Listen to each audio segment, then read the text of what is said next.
ધારીના ઝર ગ્રામ પંચાયતની ચૂંટણી યોજાઈ. સરપંચ પદે દિલાવરભાઈ લલિયાનો ભવ્ય વિજય. કુલ 8 સભ્યો પૈકી 6 સભ્યોની પેનલ સાથે સરપંચ પદે દિલાવરભાઈ લલિયા વિજેતા. ઝર ગ્રામના વિકાસ માટે કામ કરવાની ખાતરી આપતા ચૂંટાયેલા સભ્યો અને સરપંચ. સંવેદનશીલ ગામ ઝરમાં ચુસ્ત પોલીસ બંદોબસ્ત સાથે યોજાયું હતું મતદાન. દિલાવરભાઈ લલિયાની પેનલ વિજેતા થતા લોકોએ ફૂલડે વધાવ્યા. હું એક સદસ્ય તાલુકા પંચાયત ધારી અનવરભાઈ લલિયા. મારું વતનનું ગામ ઝર ગામે ગ્રામ પંચાયતની ચૂંટણી હતી. એમાં મારી પેનલ તરીકે દિલાવરભાઈ લલિયા તેમજ સભ્યોની ટીમ ઊભી રાખવામાં આવી હતી. ગામ લોકોએ પૂરો સહકાર આપી અને દિલાવરભાઈ તેમજ 6 સભ્યો સારી બહુમતીથી ચૂંટાઈ આવ્યા છે. હવે જે વિસ્તાર અમારા ગામનો જે વિસ્તાર વિકાસથી વંચિત છે એ વિસ્તારમાં પ્રાયોરિટી આપી અને ત્યાં પણ પૂરેપૂરો વિકાસ થાય તેવી પણ હું એમને ભલામણ કરું છું. એમ જ ગામ લોકોએ પૂરેપૂરું મતદાન સારામાં સારું કર્યું છે. એમાં નથી આપ્યા એ લોકો પણ અમારી સાથે જ રહેશે અને સરખા હિસ્સે બધાને વિકાસનું કામ મળી રહે એવી આ તકે હું દિલાવરભાઈને શુભેચ્છા પાઠવું છું અને પૂરતું ધ્યાન આપે. માલજીગા ગામે ગ્રામ પંચાયતની ચૂંટણી હતી. એમાં અગાઉ અમારી બોડીના સરપંચ બિનહરીફ થયા હતા. 2 વોર્ડના સભ્યો પણ બિનહરીફ થઈ ગયા હતા અમારા વોર્ડના એટલે અમારી પેનલના. આજે 6 વોર્ડની ચૂંટણી હતી. એમાં 6 વોર્ડમાંથી 3 વોર્ડ અમારા આવ્યા અને 3 સામેવાળાને આવ્યા. એટલે 3 ને 2 5 ને 6 3 વોર્ડ અત્યારે આવ્યા, 2 અગાઉ, 5 ને 1 સરપંચ એટલે 6 વોર્ડ 6ની બહુમતી અમારી સ્પષ્ટ છે.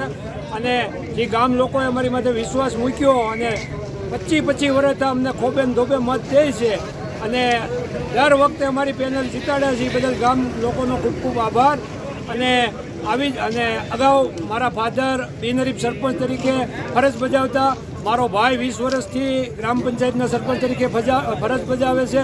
અને આ ચૂંટણીમાં અમારી જંગી લીડથી અમારી સ્પષ્ટ બહુમતી જે ગામ લોકોએ આપી એ ગામ લોકોનો ખૂબ ખૂબ આભાર. આ વખતે લાગી રહ્યું છે પરિણામ ખરેખર રસાકસી ભર્યું આવી રહ્યું છે, શું કહેશો? પરિણામ રસાકસી ભર્યું આવવાનું કારણ એ છે કે અમુક લોકોએ નાના ગરીબ વર્ગ હોય, દેવી પૂજક હોય, દલિત હોય અને ધાક ધમકી દઈને મતદાન નહોતું કરાવ્યું. પણ છતાં આ લોકોએ મતદાન કરી અને અમારી તરફી જે મતદાન કરાવ્યું અને લોકોએ અમને ખોબે ધોબે મત દીધા. કારણ કે મારો ભાઈ પ્રતાપભાઈ ભાયાભાઈ વાળા 70-80 મતે જીત્યો.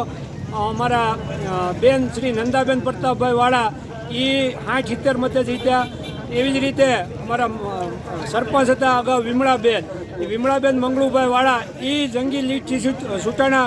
એટલે અમારા કુટુંબ ઉપર જે ગામે વિશ્વાસ મૂક્યો છે એ ગામના અમે કાયમી ઋણી છીએ અને ગામના કાયમી આભારી છીએ. હવે આગામી ચૂંટણીમાં ઉપસરપંચ તરીકે પણ વિમળાબેન મંગળુભાઈ વાળા જ રહેશે. કારણ કે સ્પષ્ટ બહુમતી છે અમારા દરેક સભ્યો અને લાગણી હોવાથી વિમળાબેન મંગળુભાઈ વાળા અમારા ઉપસરપંચ છે.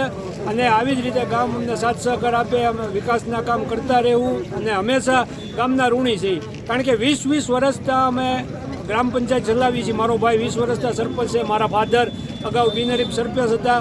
અને આ વખતે જે ગામે અમને અમારી માથે વિશ્વાસ મૂકીને અમારી પેનલ જીતાડી એ બદલ ગામનો ખૂબ ખૂબ આભાર. આ અમારી જીત નથી, આ માલજીગા ગામના લોકોની જીત છે. આભાર.